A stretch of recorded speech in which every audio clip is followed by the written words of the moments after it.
ಇನ್ನು ಸೈಬರ್ ವಂಚಕರ ಹೆಡಮುರಿ ಕಟ್ಟೋದಕ್ಕೆ ರಾಜ್ಯ ಸರ್ಕಾರ ಸಿದ್ಧವಾಗಿದೆ. ಹೈಕೋರ್ಟ್ ಸೂಚನೆ ಬೆನ್ನಲ್ಲೇ ದೇಶದ ಮೊದಲ ಸೈಬರ್ ಕಮಾಂಡ್ ಸೆಂಟರ್ ರಾಜ್ಯದಲ್ಲಿ ಸ್ಥಾಪನೆಯಾಗಿದೆ. ಸೈಬರ್ ಕಮಾಂಡ್ ಸೆಂಟರ್ ಹೇಗೆ ಕಾರ್ಯನಿರ್ವಹಿಸುತ್ತೆ ಅನ್ನೋದರ ಸ್ಟೋರಿ ಎಲ್ಲಿದೆ. ರಾಜ್ಯದಲ್ಲಿ ಸ್ಥಾಪನೆಯಾದ ಮೊದಲ ಸೈಬರ್ ಕಮಾಂಡ್ ಸೆಂಟರ್.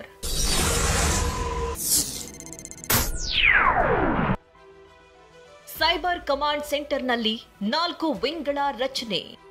ಸೈಬರ್ ವಂಚನೆಗೆ ಕಡಿವಾಣ ಹಾಕಲು ಹೈಕೋರ್ಟ್ ಸರ್ಕಾರಕ್ಕೆ ಸೂಚನೆ ಕೊಟ್ಟಿತ್ತು. ಈ ಹಿನ್ನೆಲೆಯಲ್ಲಿ ಸೆಪ್ಟೆಂಬರ್ 8ರಂದು ದೇಶದಲ್ಲೇ ಮೊದಲ ಸೈಬರ್ ಕಮಾಂಡ್ ಸೆಂಟರ್ ಅನ್ನು ಬೆಂಗಳೂರಲ್ಲಿ ತೆರೆಯಲಾಗಿದೆ. ಪ್ರಣಬ್ ಮೊಹಂತಿ ಅವರನ್ನ ಡಿಐಜಿಯಾಗಿ ಕಮಾಂಡ್ ಸೆಂಟರ್ಗೆ ನೇಮಕ ಮಾಡಲಾಗಿದೆ. ಕೇವಲ ಸೈಬರ್ ಫ್ರಾಡ್ ಪತ್ತೆಗೆ ಸಿದ್ಧವಾಗಿರುವ ಕಮಾಂಡ್ ಸೆಂಟರ್ನಲ್ಲಿ 4 ವಿಂಗ್ಗಳು ಕಾರ್ಯನಿರ್ವಹಣೆ ಮಾಡಲಿವೆ. ಕಮಾಂಡ್ ಸೆಂಟರ್ನಲ್ಲಿ 4 ವಿಂಗ್.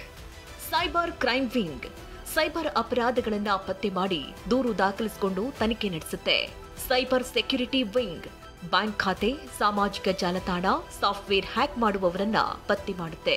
ಐಡಿಟಿಯು ವಿಂಗ್ ಸೈಬರ್ ಅಪರಾಧಿಗಳ ಸ್ಥಳ ಪತ್ತೆ ಮಾಡೋದು, ಸಾಮಾಜಿಕ ಜಾಲತಾಣಗಳ ಸಂಸ್ಥೆಗಳಿಂದ ಮಾಹಿತಿ ಪಡೆಯೋದು, ಐಪಿ ಅಡ್ರೆಸ್ ಪತ್ತೆ ಮಾಡುತ್ತೆ.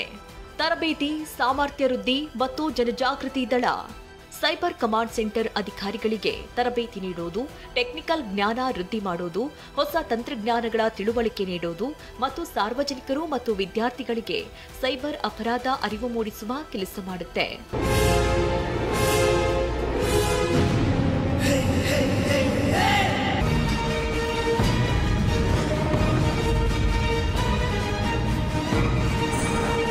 ಈ ರೀತಿಯಾಗಿ ಸೈಬರ್ ಕಮಾಂಡ್ ಸೆಂಟರ್ ಕೆಲಸ ನಿರ್ವಹಣೆ ಮಾಡಲಿದೆ. 45 ಸೈಬರ್ ಪೊಲೀಸ್ ಠಾಣೆಗಳು ಬೆಂಗಳೂರು ನಗರದಲ್ಲಿವೆ. ಜಿಲ್ಲಾ ವ್ಯಾಪ್ತಿಯಲ್ಲಿ ಪೊಲೀಸ್ ಠಾಣೆಯಲ್ಲಿ ದೂರು ದಾಖಲಿಸಬಹುದು. ಜಿಲ್ಲೆಗಳಲ್ಲಿ ದಾಖಲಾಗುವ ಪ್ರಕರಣಗಳು ಎಸ್ಪಿಗಳ ಅಧೀನದಲ್ಲಿ ತನಿಖೆಗೆ ಒಳಪಟ್ಟಿರುತ್ತೆ. ನಮ್ಮ ಪೊಲೀಸ್ ಕಂಪ್ಯೂಟರ್ ವಿಂಗ್ ಅಥವಾ SCRV ಅಂತ ಇತ್ತು, ಅದು ಈಗ ಇನ್ಫಾರ್ಮೇಷನ್ ಸೆಕ್ಯೂರಿಟಿ ವಿಂಗ್ ಅಂತ ಕೆಲಸ ಮಾಡ್ತಾ ಇದೆ. ಸೈಬರ್ ಕಮಾಂಡ್ ಯಾವುದಿದೆ ಹೆಡ್ ಕ್ವಾರ್ಟರ್ಸಲ್ಲಿ DG ಸೈಬರ್ ಕಮಾಂಡ್, ಕೆಳಗಡೆ ಒಬ್ಬ ಸೆಕೆಂಡ್ ಕಮಾಂಡ್, ಇನ್ನೂ ಒಂದು ಥರ್ಡ್ ಲೇಯರಲ್ಲಿ ಕೆಲವು SPs ಇದ್ದಾರೆ. SPs ಬೇರೆ ಬೇರೆ ಕೆಲಸ ನೋಡ್ತಿರ್ತಾರೆ. ಸೊ ಮತ್ತು ಇನ್ಫಾರ್ಮೇಷನ್ ಸೆಕ್ಯೂರಿಟಿ ಆಫೀಸರ್ ಅಂದರೆ ನಾವು ಸೈಬರ್ ಸೆಕ್ಯೂರಿಟಿನೂ ನೋಡ್ಕೊಳ್ತೀವಿ. ಅಂದರೆ ಡೇಟಾ ಬ್ರೀಚಸ್ ಆಗಲಿ ಅಥವಾ ಯಾವುದು ಇನ್ಫ್ರಾಸ್ಟ್ರಕ್ಚರ್ ಮೇಲೆ ಅಟ್ಯಾಕ್ ಆಗಲಿ, ಆಡಿಟ್ ಆಗಲಿ, ಇವೆಲ್ಲ ಬೇರೆ ಥರದ್ದು. ಇವೆಲ್ಲ ಯಾವ್ದು ನಾವು ಹೇಳ್ತಾ ಇದ್ದೀವಿ, ಅದು ಕರ್ನಾಟಕ ಸೈಬರ್ ಸೆಕ್ಯೂರಿಟಿ ಪಾಲಿಸಿ ಅಂತ ಒಂದು ಡಾಕ್ಯುಮೆಂಟ್ ಬಂದಿದೆ 23ರಲ್ಲಿ. ಅದ ಪ್ರಕಾರ ಸರ್ಕಾರ ಅದನ್ನು ರಚಿಸಿದ್ದು. ಈಗಾಗಲೇ 16,000 ಪ್ರಕರಣಗಳು ಇತ್ಯರ್ಥವಾಗದೆ ಬಾಕಿ ಉಳಿದಿದೆ. ಅಲ್ಲದೆ ದಿನೇ ದಿನೇ ಸೈಬರ್ ಪ್ರಕರಣ ಜಾಸ್ತಿ ಆಗ್ತಲೇ ಇದೆ.